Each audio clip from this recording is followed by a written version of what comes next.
go.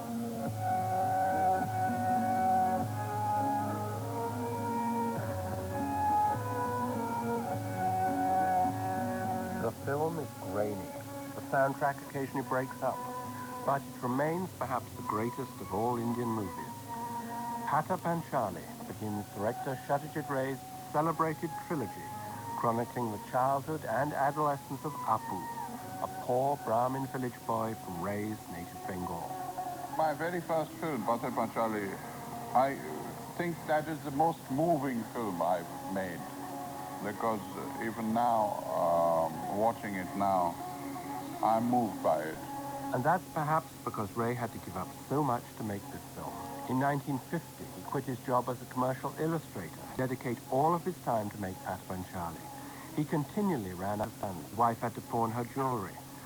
But Pata Panchali, known in English as the Song of the Little Road, remained half-heated until the Indian Railways stepped in with a loan in 1955, apparently thinking Pata Panchali was really about ground transportation. The film won the special prize at the 1956 Cannes Film Festival, and according to Indian director Govind Nihalani, Ray's success was a milestone for Indian filmmakers. The contribution of Pata Panchali cannot be underestimated because they created consciousness about the fact that films could be made on smaller budget and with the themes which are not necessarily, bound to the commercial tradition that we have. Most Indian films were, and very much remain, highly stylized song and dance melodramas that are basically cut-and-paste jobs. Satyajit Ray showed that sophisticated films could indeed be made in the Third World. But Ray may be unique, according to Andrew Robinson, one of the filmmaker's biographers, because of the sheer range of his talent.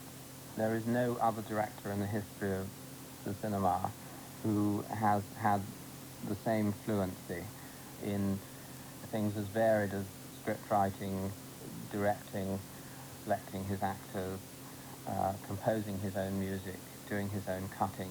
Ray's talents have their origins in his schooling. For Satyajit Ray, a student of the great Bengali writer, musician, and painter Rabindranath Tagore. In the 1920s, Tagore set up a world university outside of Calcutta, designed to produce dancers who were engineers and farmers who knew how to paint. In short, completely rounded students. Satyajit Ray, though he's not a successful painter, he's a very gifted illustrator and designer. He's a writer of, I think, some distinction, and becoming more so, a lot of it for children in ways that very few people can do. He's a composer of nonsense verse, and sort of above all else, apart from his script writing and directing, he's a profoundly musical. I mean, amazing as a composer.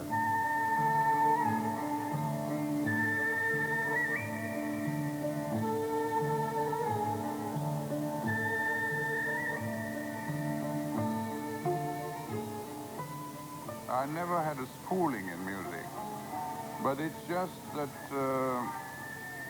on my mother's side, everybody sings. It's a strange phenomenon. Satyajit Ray says music has always been his first love. As a child, he remembers vividly the first time he heard the Beethoven violin concerto. And even today, he firmly believes that the key to filmmaking lies in an understanding of Western classical music. I think cinema is essentially a Western form. There is nothing comparable in Indian art at all to this concept of a fixed pattern existing in time, because Indian music is never the same. If you sing it once, if you sing it a second time, it's completely different. It changes. Ray's best films have usually been adaptations of novels. In many of them, Ray deals with social hypocrisy against women and the dislocation caused by the modern world intruding into a very traditional society. Yet Ray's been criticized by many as a romantic poet of the countryside and the past, out of touch with the reality of today's India. But some of his films have been banned in India precisely because of their political and social criticism. In Devi, Ray satirizes the superstitions of an old man who believed his naive young daughter-in-law was a reincarnation of a goddess. Hindu groups protested this as an assault on their beliefs. But above these criticisms, almost everyone agrees that when it comes to directing, Ray's handling of his actors is so gentle and subtle as to create unforgettable performances. It was so easy to work with that man that, I really don't know how to put it in words. Because it's probably that you have such tremendous confidence in that man as a filmmaker that you just surrender to him. Smita Patel was one of India's best-loved and most talented actresses. She worked with Ray on one of his rare excursions into television. In an interview just before she died, Smita remembers how Ray arranged one scene so that she would speak her lines and break down in tears at the precise moment a herd of water buffalo walked past the shoot one evening. I could hear bells, cow bells. And as I was breaking down, the cows just came. So you see, he knows everything so much. He knows the times of the nature. He knows the village. He knows that the cows would be turning up at this time. Patel said Ray got it in just one take. But for the last few years, location shooting has been out of the question. Ray's been ill and he's had to confine his filming to the studio in Calcutta. The city's chaotic, always on the verge of physical and social breakdown. But for Ray, Calcutta's always been an indispensable catalyst, a marvelous storeroom. We had no trouble finding characters and props. You have food for for whatever you're producing. You have material. If you're living in Stockholm, all you can do is make films about personal, like Bergman does, about human beings and all the psychological this and that.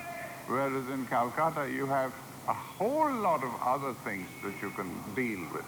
I mean, one would prefer Calcutta to be more like Stockholm, perhaps.